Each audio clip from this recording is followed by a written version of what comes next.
Good morning. It's a lovely day and I need to talk about this. I need to talk about this more badly than I've ever needed to talk about anything in these videos. Okay, so this video is partly about something I find cool about Spanish, which I've made many videos on recently, but it's so much bigger than this. You have no idea where this story is going to go. So, one day, I genuinely cannot remember why I looked this up in the Spanish dictionary, but I did. I looked up ratoncito, and the reason I did was, so I don't know where is best to start with the context. First, you might need to know what diminutive forms are. Diminutive forms are a grammatical feature of various languages where you can add a suffix, so an ending, to various nouns, various objects, and it basically makes it a smaller, cuter version of the original thing. Now, these diminutive forms are very common in languages like German, where you have chen, chen. You can add that onto the end of things, it makes it smaller and cuter. In Spanish, you have ito and ita. You might recognize the word señorita, for example, which is like a smaller version of señora. Some people will say we don't have diminutive forms in English at all. My understanding is we kind of do, but not in the same way. As in, I think there were suffixes that worked like this in older forms of English, and you can see sort of remnants of them.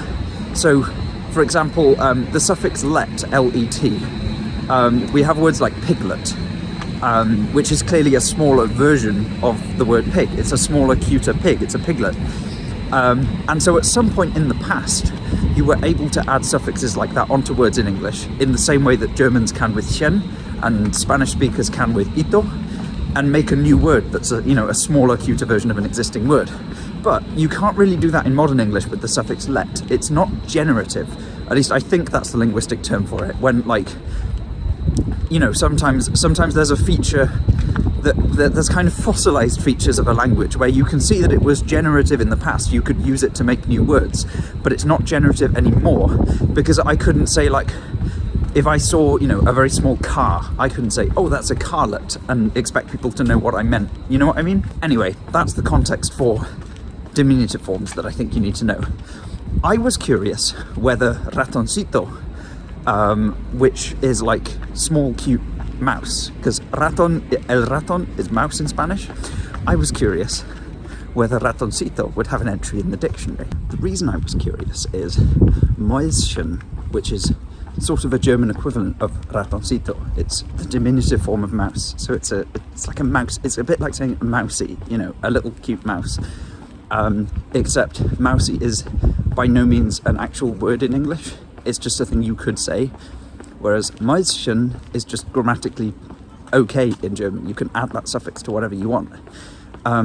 Anyway, I've heard Mäuschen in German, and I find it very cute. I just think it's the cutest thing ever to imagine like a mouse, because mice are already pretty small and cute, and you imagine a mouse that is just inherently even more small and cute. It's a Mäuschen. And I was like, I wonder if that's a thing in Spanish. So I looked up ratoncito in the Spanish dictionary, and all that came up was el ratoncito Pérez, which apparently means the tooth fairy. And I was like, what? What do you mean? What do you mean the tooth fairy is a mousey called Pérez? That's so cute. Apparently in Spain and all of Latin America, their version of our mythical tooth fairy is a tooth mousey called Pérez. Isn't that just the cutest thing you've ever heard? I actually cannot get over this. It's not just a raton, it's a ratoncito. While I was in the lab, so before Easter, I mentioned this to my Colombian supervisor, and I was like, is this really a thing? Is this a thing in all of Spanish-speaking countries?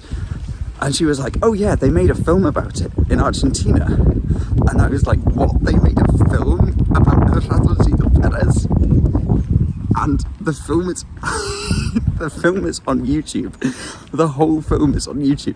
It's a half animated, half live action film from 2006. And I have started watching it.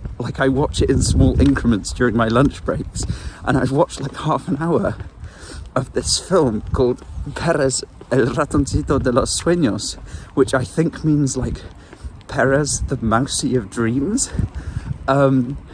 And yeah, he's basically like the Tooth Fairy, but he comes and like, you know, takes the teeth and leaves a pound coin, or so, not a pound, but you know what I mean, a coin. I cannot get over just how cute a concept this is and how funny it is that I'm watching this like 2006 half animated Argentinian film about El Ratoncito Perez.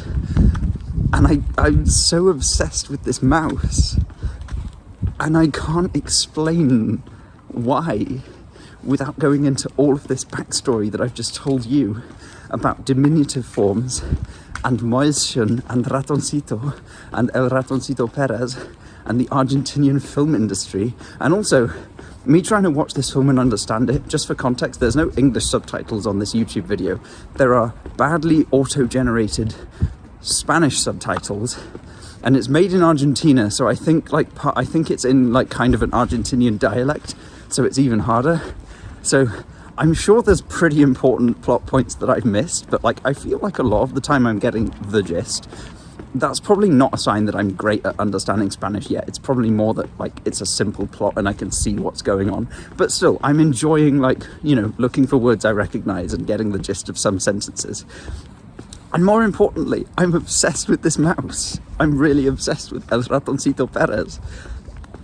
And I want to tell everyone, I want the world to know how cute as a concept El Ratoncito Perez is. I think we should replace the English idea of the Tooth Fairy with a tooth mouse, a tooth mousey. I think we should have a tooth mousey. Let me know what you think. And please, if you know anything about El Ratoncito Perez, if you're from a Spanish-speaking country, please tell me more.